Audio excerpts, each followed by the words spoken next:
Hello there, Voltage Modular people, PoohBear here, and welcome to my channel. And today we're going to be doing a technical overview of Jazzy Jukebox. It's a slightly different looking style module compared to the other modules I have produced. I will admit, jukeboxes from when I was a child, I used to actually love watching them, watching the mechanics of the carousel, how it spin round, choose a particular record, move it across, put it on and play it. Really fascinating stuff. Okay, we're not playing records today, but what Jazzy Jukebox allows you to do is load up 128 MIDI files at the same time. It doesn't play them back at the same time, just like the old jukebox. It'll play back one at a time, but we've got a couple of different modes of how we can actually switch very quickly between the actual MIDI files themselves. Why 128 MIDI files and not more? Well, I decided to lay it out across a MIDI keyboard so you can actually play your MIDI keyboard, which will obviously in turn pull out the particular slot or MIDI file that you wish to play. So these slots actually go from a 0 to 127 to give you your 128 slots. I was going to do this from 1 to 128, but I felt there could be people, obviously we're going to a MIDI standard, you're all sort of musical people, most people that know C4 would be the equivalent of MIDI 60, so if I was going from 1 to 128, that would be showing 61 here. I just thought, oh, that's just a bit more confusing, everything being offset by 1. I'll follow the MIDI standard.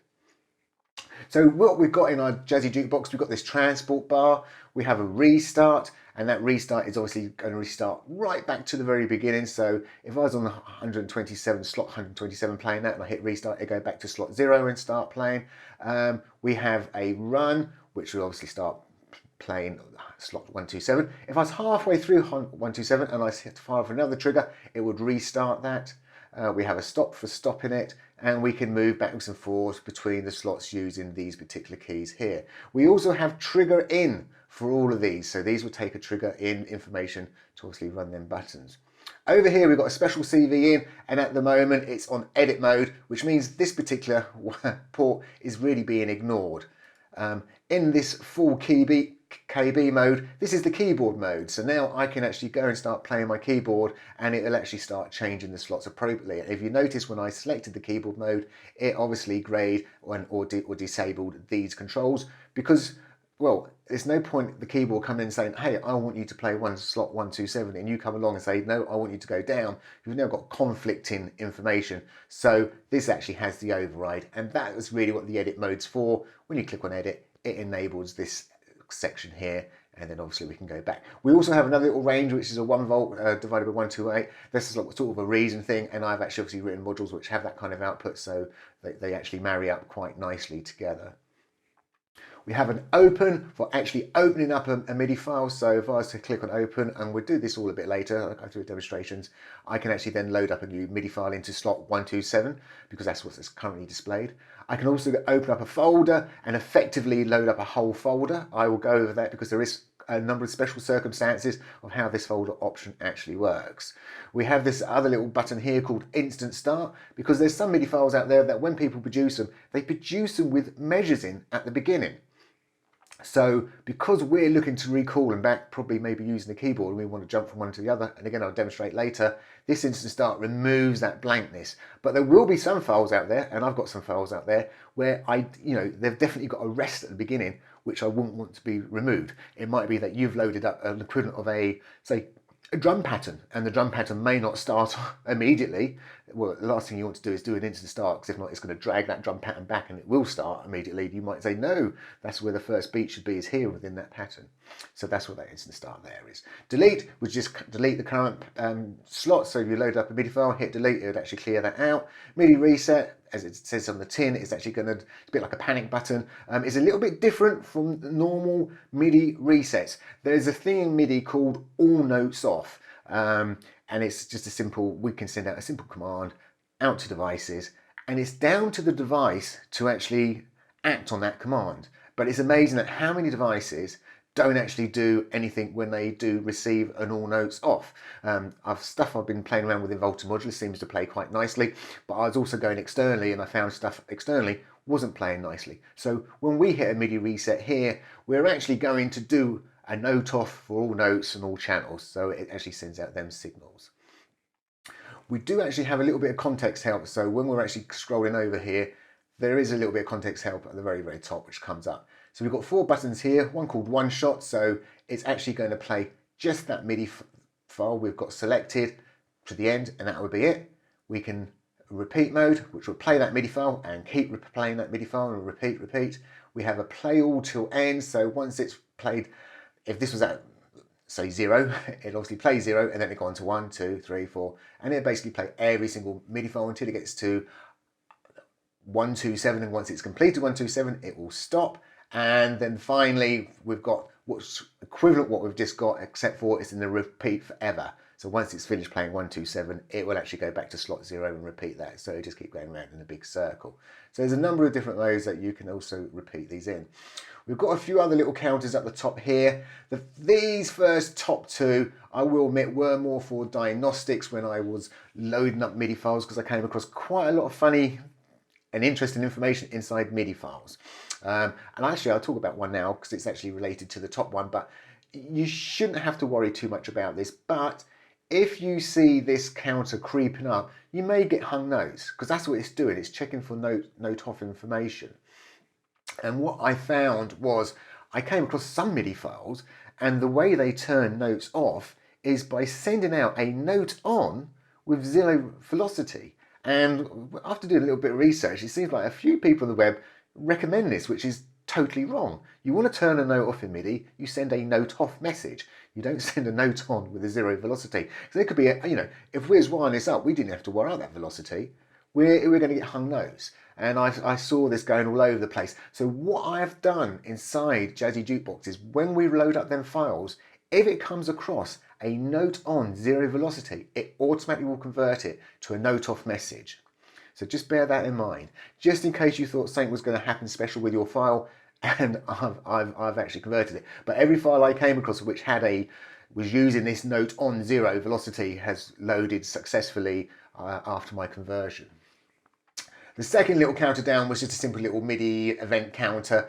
It only goes up to 9,999, which for very small files is fine, but you'd be surprised, there's loads and loads of files where they've got like, hundreds of thousands of events going on inside them.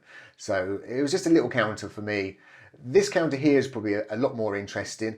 And this is actually counting the number of notes it's playing simultaneously. Reason being is if I put this into edit mode and say jump onto some of these lower MIDI files, you can see it's gone green, it's gone to 1, which means at the end of the day, you can use the box standard mono, pitch and gate and velocity out on this Jazzy Jukebox.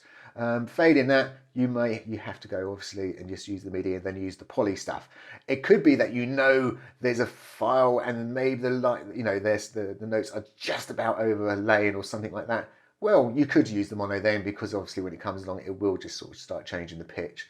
You won't have to worry too much about note off information because it's just the gate information which will be turned off, so we should be okay. But green should work perfect. Also, the last thing on the outputs is we've got this end trig. So end trigger is whenever a file comes to an end, it's going to send out just a little trigger information, but that's every time. So if you've got it in repeat mode, it will send it out every time it repeats, and in all the other modes. It doesn't really matter what mode you're in. End of a MIDI file, it will send it out, and it doesn't matter what it's doing thereafter.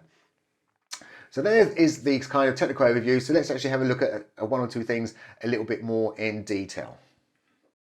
So I'm just going to zoom out using my program, and I'm just going to pull my little magic keyboard, MIDI keyboard down. Now, I've actually configured this in such a way, and I'll go over the configuration and probably in another video, where I'm using my flip-flop switcher to start the run and do the stop. So when I actually hit a key, it's going to actually start and stop at the same time. In fact, at the moment we're in edit mode, so the first thing I'm going to do here is put that into full mode now. So now if I hit a key,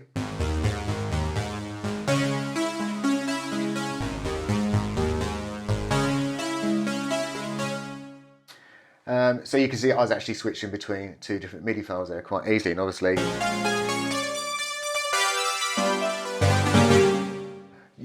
off you go and have a lot of fun with this very, very quickly indeed. I am using the pitch transpose from Andrews purely because my little MIDI keyboard doesn't actually go as high as 127. It tops out just a bit below that. So I was actually obviously using that just for test purposes. So let's actually have a look at this instant start as I was talking about before. So as you can hear, an instant start, by the way, is per slot. So you configure this per slot. So if I was to take that off now and play the same key, as you can see, you know, it's such a big delay. So when they built that file, they built it with that measure. Turn it on, it's there instantly. Now, instant start. So in fact, let's go to, have I got a blank one? There we go, no file assigned. So I'm just going to do an open. Hopefully you can see that okay on the screen. It's very, very small, I'm sorry to say. But here we go. I've got loads and loads of little MIDI files, and it's just a case of selecting it, double click or click on open, and there it is. It's actually loaded that particular file up, which was very basic file indeed. So as I said, if I want, I can obviously come down here now and hit delete, and it's going to delete that file out.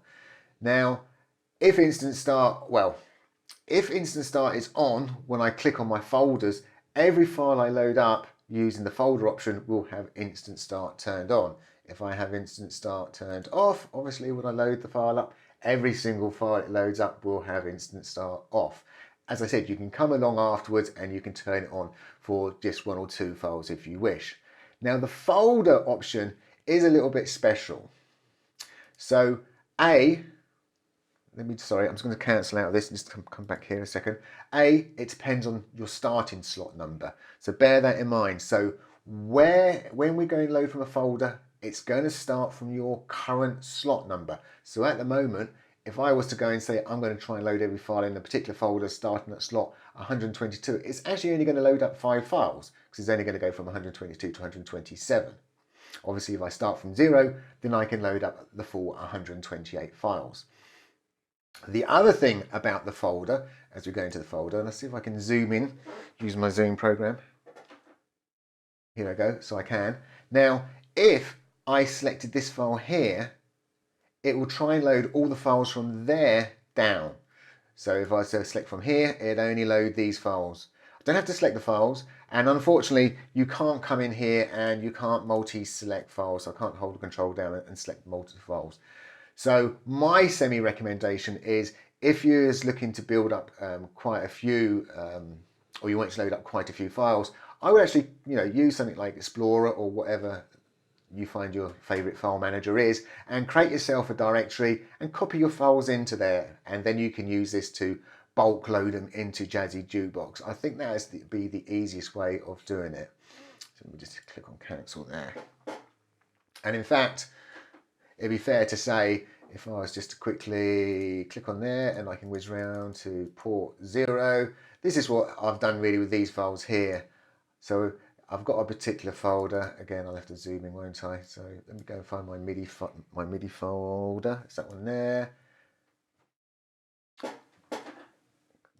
There's 0. I'm going to load. Click on 0. Click on open, and it's now loaded every single file up to slot number 55, because I had 55. Well, I had 56 files in there because it started from 0.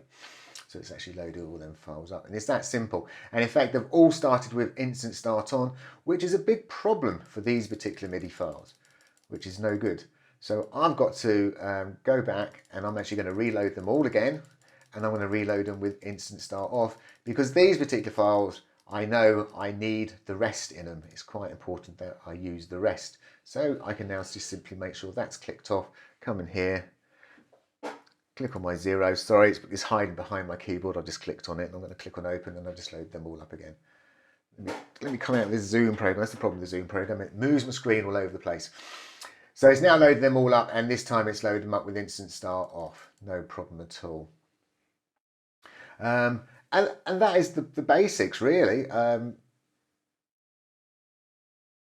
It's all about having that bit of fun, allowing us to sort of jam and sort of merge or mix MIDI files quite easily up together.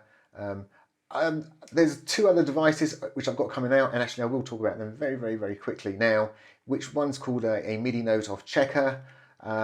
This really was when I was building this device, as I said, I had all these issues where I could see some stuff was not honoring all notes off messages, so I built something which didn't honor it. So I could see the equivalent of these other devices, and I also built it in if it is going to count a 0 as a note off or note on, because obviously my counters, basically these are counting note on messages to note off messages, and they should really always be quite low. You see them going up, but they should come back down again. So if they're forever going up, way up, then there's something wrong. And if they go way down, there's something wrong. If you wire this up to this device and you hit the MIDI reset, these will all go to -999, because as I just said, that's going to send out 127 note off messages, which will obviously reset this back to a minus number, so you'll have to reset it. So purely diagnostics, that one. This one is actually can be, and I'm using it at the moment, and it's quite handy. Should have maybe got rid of that word all and called it MIDI notes off, because as I say, there is a command what everyone knows. Well, if you're in the MIDI world and you're doing MIDI and you're programming MIDI stuff, it's called all notes off. We call it an all notes off. It's a 1 2 3 message. This device, if plugged in, is listening for 1 2 3 or 120 messages. So it's listening for their messages, and if it receives it, it's actually going to send out note off messages. So it's going to send all them note off messages. So devices which ignore all notes off, it's actually going to receive a real note off message. But there's a smart mode built into this. So there's nothing plugged into this, or you haven't got the smart mode on, it's actually going to send out 2048 messages, because it's 128 messages across 16 channels. With the smart mode on, it's listening to all the notes on to notes off, so it knows that when it receives a 1 2 3 message, i.e. an all notes off message, it's going to turn around and say, oh, I only currently got these 5 notes on, I'm only going to send out 5 note off messages. So it's got a kind of smart mode built into it. So that is quite a useful one. I will admit, this is more for diagnostics, and I'll be surprised, if the average person would use this maybe once or twice a year, but it's being thrown into the bundle, so don't worry about, it's just been thrown into that bundle. And these were spin-offs as I was writing this little thing, trying to work out sometimes what was going on with some of these MIDI files. Because it is funny, hit a key, because it is quite funny what people have done with MIDI files out there. Anyway, I hope you enjoy this, and yeah, I'm just going to say bye for now, and yeah.